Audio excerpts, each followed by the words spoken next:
Welcome to Stuck, Time to Improv. I'm Mary Scott with BusinessRiff, and I want startups to be wildly successful. One of the things you need to do early on is decide what type of business are you. And today we have Kent Voran from SCORE, and we're going to talk about just that. Thanks for coming, Kent. Hi, Mary. Great to see you, and thanks for the opportunity today. That's great. So let's talk about what types of businesses are possible for a business to decide to be. Starting any business requires choosing a right structure. And so your business structure is going to impact tax liability, how you file your taxes, your personal liability exposure, how you set up your operations, and funding options. So it's very important early on to start thinking about your business goals, where you want to be long term, how you evaluate your risk and liability, your personal assets, how do those impact your business? Think about how you want to handle the administrative portion. For some businesses, IP ownership is a key consideration that you want to protect. And then important to think about planning for future growth. If you're starting a business yourself, what does that look like 2, 3 years down the road, and how would you like your business structure to look at that point? So one of the first considerations when you're setting up a business is to determine which business structure you want to use. So there's four that we think about: sole proprietorship, partnership, limited liability companies, and then corporations. And there's a couple of types. There's C-Corp and S-Corp that we can talk about. So those are kind of the four structures that we consider. So let's take one at a time. The sole proprietorship, what are the pros and cons? Yeah, absolutely. So think about this as you own your own business, okay? It's owned and operated by one person. You're the sole proprietor. This is the largest category. Most of the small businesses start as sole proprietorships. And why is that? Well, it's easy and inexpensive to set up. You have full control of the business decisions, good or bad, they're your decisions. And it's very simple from a tax standpoint. Your income is reported on your own tax return, on your personal tax return. Some of the downsides of a sole proprietorship would be just the potential impact on personal liability. It's really unlimited. Okay, there's no firewall between your personal assets, your home, your 401k, your bank accounts, and the business. If anything were to happen, those would be at risk. A second consideration here is how you document your business expenses. How easily can you separate what's a business expense and what's a personal expense?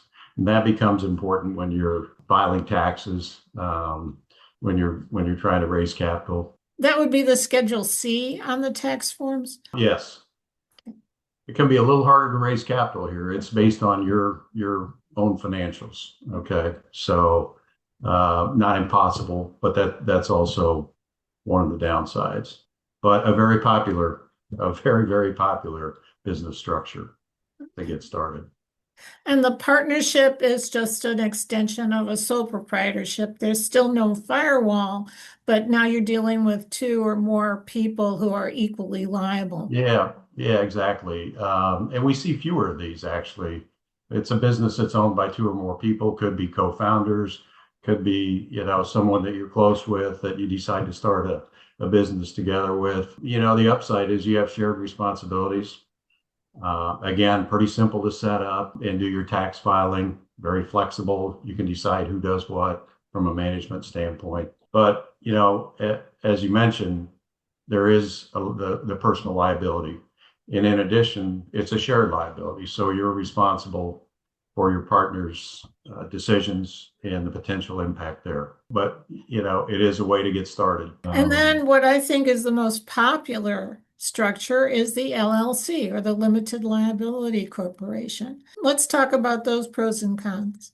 And this is very close to the same number of businesses that file as an LLC as the sole proprietorship. It's right there, maybe second largest. There's more registration issues here. You have to register with the state that you're in, that you're going to sell product in. But a big upside here is that it limits the personal liability. Okay, it creates that firewall between the business and the personal assets. And that's why a lot of people go this direction. Minimal administrative costs. It's not a high dollar option to get set up when you register with the state.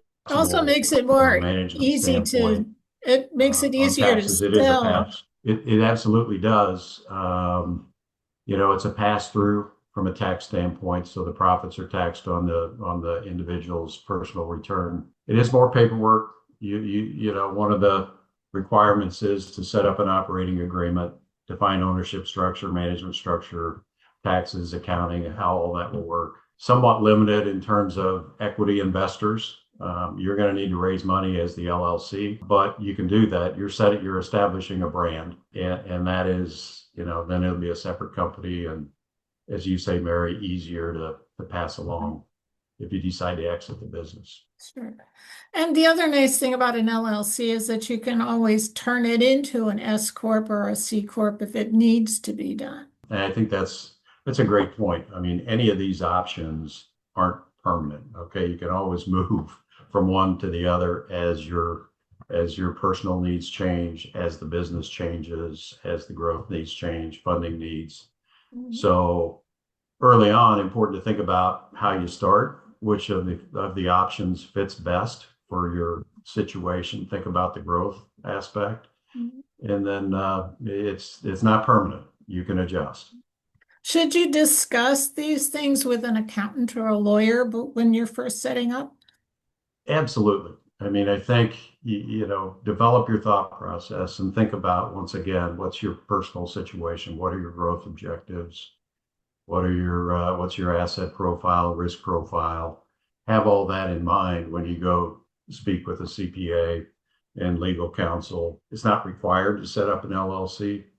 I'd encourage any business to have a CPA that they're working with from an accounting and tax standpoint.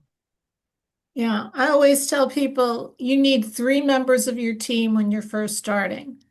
And it doesn't matter if they're paid or friends or whatever, but you need three. You need a marketing person, you need an accountant, and you need a lawyer.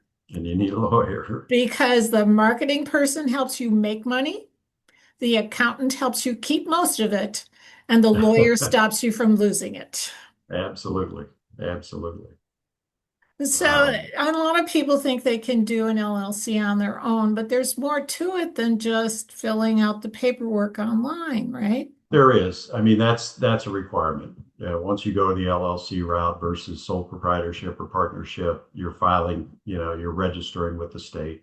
That's just a minimum requirement. But obviously, many, many aspects to consider in terms of how you grow the business, how you acquire customers, all those aspects. So people need to pay attention and decide what kind of structure your business is going to be from the beginning. It can be changed into something later on, but you have to start with an actual business entity, right? Absolutely.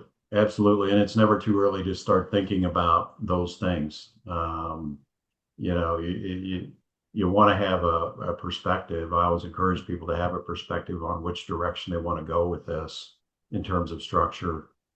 So it's never too early to start considering some of the options and reach out to folks that have started a business, that have insights into structure and taxing and those kinds of things. Well, Um, thank you so much, Kent Voran from SCORE. I'll put contact information into comments for people. And by the way, SCORE is a great organization wherever you are to get mentoring and assistance for your brand new business at no cost. So thanks again. And I'm Thank Mary you. Scott. I'm Mary Scott with BusinessRiff. I want startups to be wildly successful. And one of the best things you can do to accomplish that is book a call with me at businessriff.com. And join us again next time for Stuck, Time to Improv.